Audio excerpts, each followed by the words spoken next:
Ya, selamat pagi anak-anak. Kembali melanjuti pelajaran semalam yang saya tugaskan kepada kalian untuk membaca apa saja proses produksi multimedia. Nah, sekarang kita akan membahas apa itu alur proses produksi multimedia. Nah, kompetensi dasarnya yang pertama itu adalah memahami proses produksi multimedia. Terus membuat alur proses produksi multimedia. Tujuan pembelajarannya adalah dapat memahami bagaimana tahapan proses produksi. Jadi, kalian bisa tahu bagaimana tahapan proses produksi itu dari awal sampai akhir. Yang kedua, mampu membuat alur proses produksi. Ya, nanti kita akan belajar bagaimana cara membuat alur dan menjalankan alur tersebut.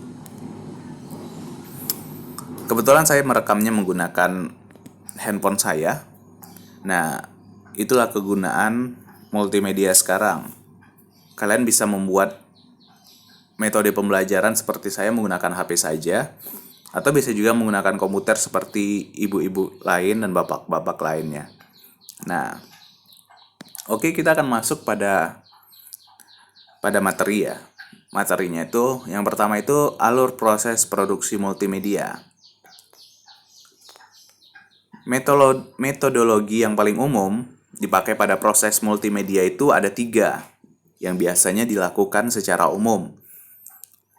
Karena apa? Karena proses multimedia ini sangat berpengaruh untuk terjadinya atau terbentuknya suatu karya. Secara umum, proses produksi multimedia dirancang dengan menjalankan 3 tahap sebagai berikut. Yang pertama, praproduksi atau pre-production. Yang kedua, proses produksinya. Yang ketiga, pasca produksi atau post production. Oke, kita masuk yang pertama yaitu praproduksi. Tahap praproduksi ini adalah tahap yang paling penting karena semua kegiatan yang berhubungan dengan produksi keseluruhannya diawali dengan praproduksi. Sesuai dengan tulisan yang saya buat ini, tahap praproduksi adalah segala kegiatan yang berhubungan dengan persiapan sebelum melakukan produksi. Tahap ini biasanya berjalan sangat lama dan bahkan terkadang sampai menyita sumber waktu 75% dari semua kegiatan produksi. Nah, seperti yang saya bilang tadi, tahapan produksi ini, praproduksi, adalah tahapan yang paling sulit kita lakukan. Kenapa? Karena di sini kita sudah mengumpulkan konsep, apa tujuannya dari film ini. Nah, langkah-langkahnya seperti yang saya tulis. Yang pertama itu adalah pendivisian konsep atau membuat konsep. Membuat konsep itu, apa sih yang ada di pikiran kalian tentang konsep ini? Apa sih yang akan kalian buat untuk film ini? Kenapa ada film ini? Dan apa sih tujuan kalian? Nah, itu kalian harus tahu tuh. Apa tujuannya? Apa visi? Apa konsep? Apa target audiens? Atau yang lain-lainnya? Itu akan membuat keyakinan tersendiri bagi kalian semua untuk membuat satu karya. Kenapa orang lain ingin melihat video kalian? Nah, untuk produksi plannya sebenarnya tidak banyak kalau untuk sekedar membuat film pendek. Tetapi untuk membuat film pendek itu kita harus mengikuti juga alur yang sudah kita buat. Nih, seperti yang saya buat, storyboard, content outline, budget, schedule, asset management, dan testing. Nah, di sini production plan ini adalah kegiatan menulis skrip, di mana kalian harus membuat storyboard. Storyboard itu dalam bentuk gambar bisa, dalam bentuk tulisan itu dinamakan dengan skrip. Content outline ini adalah bagaimana kalian membuat konten itu berjalan dengan baik. Nah, di dalam penjadwalan, di dalam semuanya, nanti itu akan bergabung dengan schedule.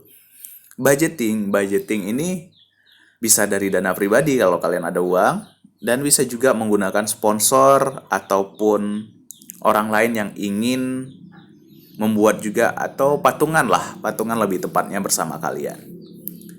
Nah, dilanjutkan dengan banyak di sini copyright atau hak ciptanya bagaimana, desainnya, kontennya apa. Nah, konten inilah sangat berpengaruh penting bagi kalian.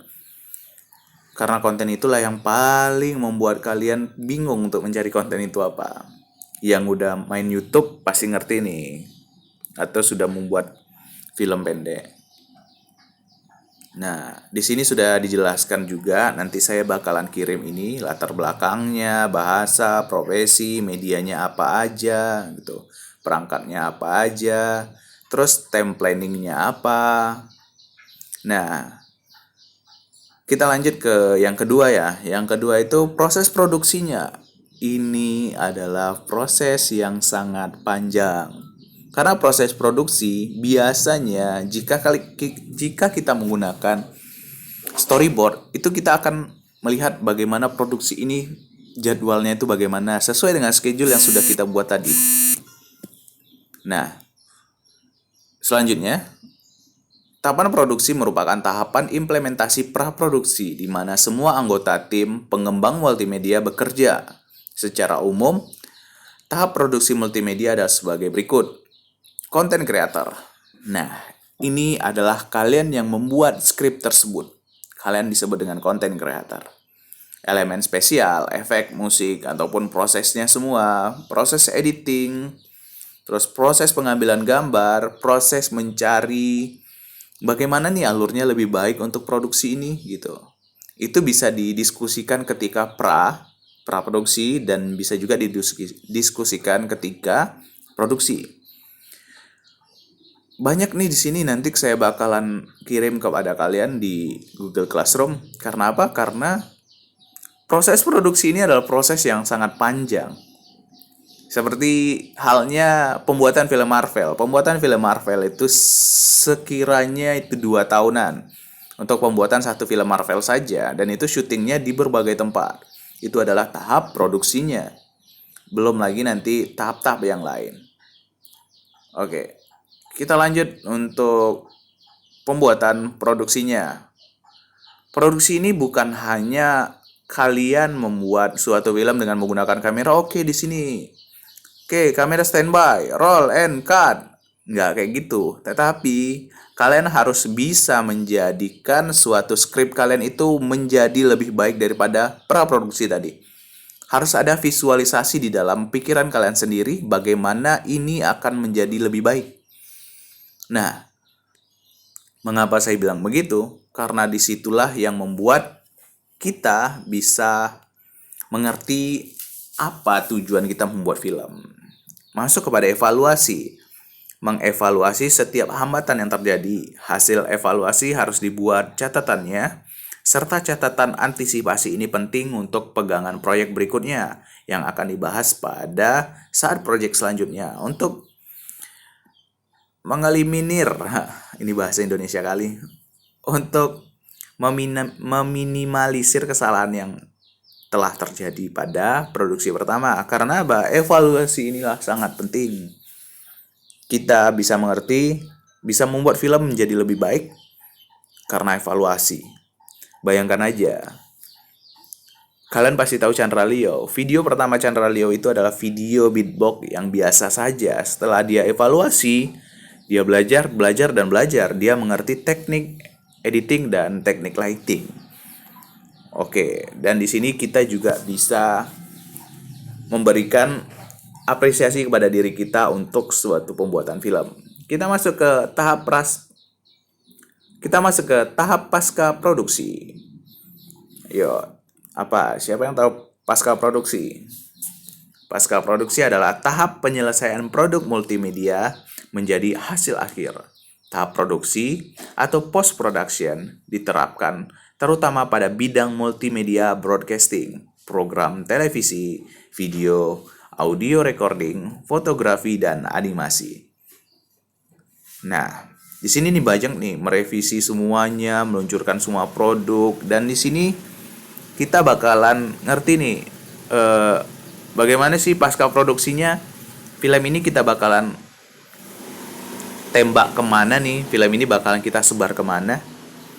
Seperti halnya beberapa film yang pernah saya buat, itu ada film dari Aliantan. Kalau kalian tahu di Rohul itu ada nama desa yang bernama Aliantan dan di situ ada bukit yang namanya Bukit Suligi dan Aliantan itu dijuluki dengan negeri seribu dukun.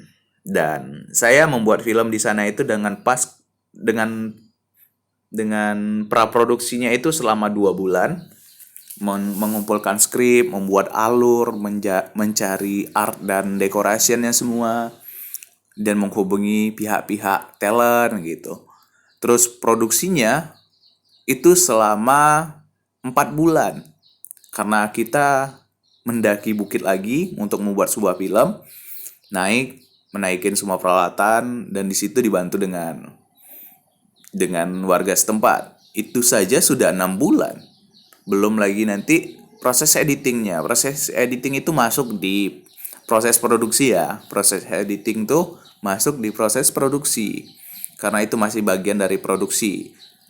Dan editingnya film itu 4 bulan juga. Jadi totalnya sudah 10 bulan kan. Nah, sampai bulan ini sudah 10 bulan proses produksi itu. Terus masuk ke pasca produksi. Pasca produksi ini sudah masuk ke tahapan yang membuat atau menyebarkan brosur-brosur bahwa film ini akan tayang. Nah, itulah pasca produksi. Kita bagaimana cara meluncurkan produk itu di suatu tempat ataupun di mana saja untuk menjadikan itu bagus, ditonton sama orang dan bisa nih membuat orang lain itu tertarik. Kenapa sih film ini harus saya tonton dan apa sih kelebihan film ini? Nah, disinilah kita harus meyakinkan orang lain untuk menonton film kita dengan cara bisa saja brosur, bisa saja iklan, bisa saja mulut ke mulut, ataupun promosi lainnya di Instagram yang lebih marak sekarang ya. Walaupun Instagram sekarang bayar kan. Nah, nggak apa-apa. Kita lebih baik mengeluarkan beberapa budget atau banyak uang untuk menghasilkan sebuah karya. Karena karya itu adalah kepuasan pribadi kita. Karena apa? Karena karya itu sebenarnya tidak bisa dibeli dengan uang. Karena karya itu bisa membuat kita menjadi orang yang baik. Menjadi orang yang mengerti apa itu video dan audio. Oke, evaluasi terakhir dilakukan setelah mendapatkan umpan balik dari beta testing. Atau beta testing itu dari penonton. Nah, disitulah kita bisa evaluasi terakhir untuk film selanjutnya. Nah, begini nih. Bagaimana kalau kita membuat sebuah alur untuk menjadi baik? Nah, jadi tugas kalian tidak banyak. Kalian pilih dari dari 3 tahapan ini: praproduksi, pasca produksi, produksi. Pilih salah satu.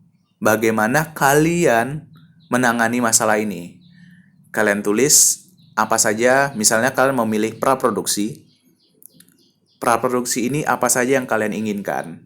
Kalian tulis dan kalian kirim nanti ya. Kalau misalnya produksi, bagaimana sih kalian menangani produksi tersebut? Ini harus saya beginikan, harus saya edit begini gitu. Kalau selanjutnya pasca produksi, bagaimana sih saya mempromosikan? Tidak perlu banyak-banyak. Cukup kalian catat ataupun bagaimanapun kalian catat, terus nanti kirim ke email saya. Kirim ke email saya bagaimana tanggapan kalian untuk hal-hal seperti ini. Oke.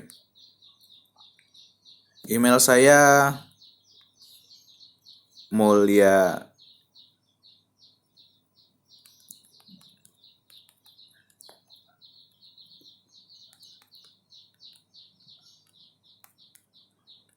Nah, ini email saya, muliacaradeva@gmail.com.